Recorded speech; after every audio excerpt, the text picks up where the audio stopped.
Capítulo 8. Uma fórmula que vai fazer maravilhas por você. Durante uma argumentação, nunca esqueça que os outros podem estar totalmente errados, mas não acham isso. Não os condene. Em vez disso, tente compreendê-los. Apenas pessoas sábias, tolerantes e excepcionais procuram este caminho.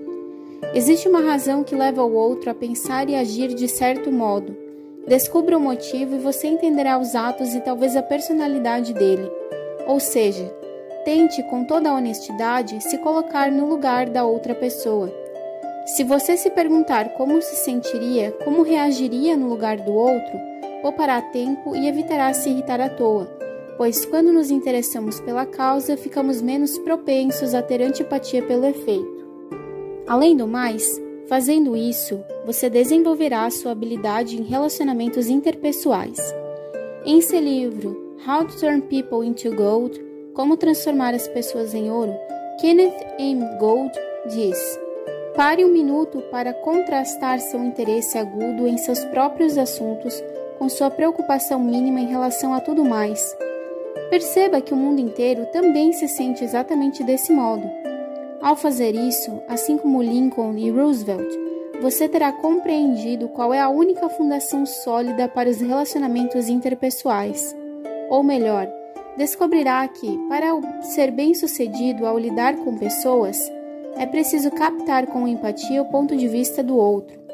Joan, a esposa de Sam Douglas, passava tempo demais trabalhando no jardim de sua casa em Hempstead, Nova York. Ou pelo menos era o que Sam achava. Ele contou que costumava zombar que todo o trabalho de John ao adubar, cuidar e aparar a grama era um desperdício de esforço, e que, na verdade, o gramado não estava melhor do que quando haviam se mudado para lá 4 anos antes. Qual era a reação de John às críticas? Exatamente o que você pensa. Havia uma briga e o dia se arruinava. Isso foi assim até que Sam começou a pensar no motivo para a esposa se dedicar tanto tempo àquele trabalho aparentemente inútil. Então lhe passou pela cabeça que talvez ela não se importasse em produzir um gramado digno de prêmios, que talvez o trabalho braçal fosse relaxante e agradável para ela. Também lhe ocorreu que John gostaria de um elogio genuíno a seu esforço, em vez de escutar sua teimosia constante. Sam percebeu como vinha sendo tolo e decidiu mudar. Certa noite, surgiu a oportunidade. John disse que ia arrancar ervas daninhas e convidou-o para fazer companhia. Num primeiro momento, ele recusou o convite, mas pensou melhor e percebeu que era hora de compensar sua insensibilidade anterior e foi ajudá-la. A mulher ficou encantada e juntos eles desfrutaram de uma hora de trabalho duro e conversas agradáveis, e Sam percebeu que tinha gostado de ajudar. Depois disso, ele passou a ir com ela cuidar do jardim e nunca deixara de elogiar Joan pelo trabalho maravilhoso que ela fazia para um pouco de grama brotar no concreto. Naquela tarde, arrancando o mato, foi o começo de um relacionamento mais íntimo com a esposa, além do reconhecimento saudável do que é necessário para fazer a grama crescer. O mais importante foi que Sam aprendeu a observar as coisas do ponto de vista dela. Em seu livro Getting Through People, Comunicando-se com as Pessoas, o Dr. Gerald S. Nirenberg comenta: obtemos a cooperação da conversa quando demonstramos que as ideias e os sentimentos do outro são tão importantes quanto os nossos. Começar a conversa oferecendo ao outro um senso de propósito ou de direção, governar o que você diz de acordo com o que desejaria ouvir no papel do ouvinte e aceitar o ponto de vista do outro são ações que encorajam o ouvinte a ter uma mente aberta para suas ideias. Enxergar a situação sob o ângulo do outro também ajuda a diminuir a tensão quando os problemas pessoais se tornam insuportáveis. Elizabeth Novak, de Nova Gales do Sul, Austrália, tinha atrasado 6 semanas o pagamento da prestação do seu carro. Numa sexta-feira, recebi um telefonema cruel do gerente que cuidava da minha conta informando que, se eu não arranjasse $122 até amanhã de segunda-feira, a empresa tomaria providências, relatou ela. Eu não tinha como levantar a quantia no fim de semana, assim, quando recebi o telefonema na segunda-feira de manhã bem cedo, já esperava o pior. Mas em vez de ficar transtornada, Analisei a situação do ponto de vista daquele homem.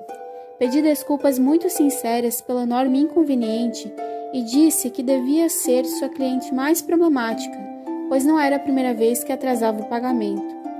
O tom de voz dele mudou e ele me garantiu que eu estava longe de ser uma das suas piores clientes. Em seguida, ele relatou vários exemplos de como, às vezes, os clientes eram grosseiros, mentiam e evitavam falar com ele. Eu o ouvi e deixei desabafar. No fim, sem que eu sequer tivesse sugerido, ele disse que não tinha problema se eu não conseguisse pagar o valor cheio de imediato e pudesse pagar $20 até o fim do mês e depois completar a diferença. Amanhã, antes de pedir a alguém que compre o seu produto ou contribua para a sua instituição de caridade preferida, por que não fazer uma pausa, fechar os olhos e tentar pensar na situação sob a perspectiva do outro? Pergunte a si mesmo, que motivo ele tem para querer fazer isso? Claro que será um processo mais demorado, mas assim você evita fazer inimigos e garante um resultado melhor, com menos atrito e gasto de energia. Dean Donham, da Harvard Business School, disse: prefiro passar 2 horas caminhando pela calçada diante do escritório de uma pessoa antes de uma reunião profissional a entrar na sala dela sem uma ideia perfeitamente clara do que vou dizer e do que ela estaria propensa a dizer, de acordo com o conhecimento que tenho de seus interesses e suas motivações. É tão importante que vou repetir a frase em itálico para enfatizar. Prefiro passar 2 horas caminhando pela calçada diante do escritório de uma pessoa, antes de uma reunião profissional, a entrar na sala dela sem uma ideia perfeitamente clara do que vou dizer e do que ela estaria propensa a dizer, de acordo com o conhecimento que tenho de seus interesses e suas motivações. Se este livro puder lhe proporcionar apenas um ensinamento, que seja o de pensar segundo o ponto de vista do outro e enxergar as coisas tanto pelo ângulo dele quanto pelo seu. Esse ensinamento por si só pode catapultar sua carreira. Princípio 8. Tente honestamente enxergar as coisas do ponto de vista do outro.